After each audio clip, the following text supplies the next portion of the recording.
শেখ হাসিনাকে আশ্রয় দিয়ে ভারত বাংলাদেশের জনগণের সেন্টিমেন্টের উপর আঘাত দিয়েছে বলে মন্তব্য করেছেন শহীদ জুলাই স্মৃতি ফাউন্ডেশনের সম্পাদক ও জাতীয় নাগরিক কমিটির মুখ্য সংগঠক সার্জিস আলম।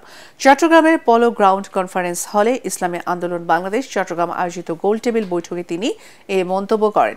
বর্তমান তরুণ প্রজন্ম বিবেক বিক্রি করে দেওয়ার প্রজন্ম নয় বলে উল্লেখ করে সার্জিস বলেন, যে কোনো বিষয়ে প্রাসঙ্গিকতা যুক্তিতে বোঝাতে পারলে তার রক্ষায় তারা জীবন দেবে, তেমনি আবার যদি তারা লুটপাট সন্ত্রাস দেখে তবে তাকে ছুঁড়ে ফেলে দিতেও দ্বিধা করবে না। গোল টেবিল বৈঠকে ইসলামী আন্দোলন বাংলাদেশের আমির ও চরমোনাই পীর মুফতি সৈয়দ মোহাম্মদ রেজাউল করিম সহ বিভিন্ন রাজনৈতিক দলের নেতা ও পেশাজীবীরা বক্তব্য রাখেন।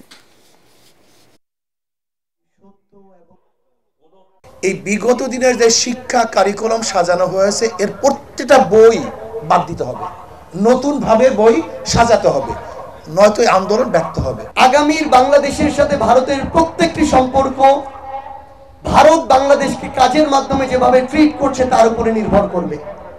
এই সম্পর্ক যদি শোষণের হয়, আধিপত্যবাদের হয়, তাহলে এই সম্পর্ক খুব একটা স্থায়ী হবে না।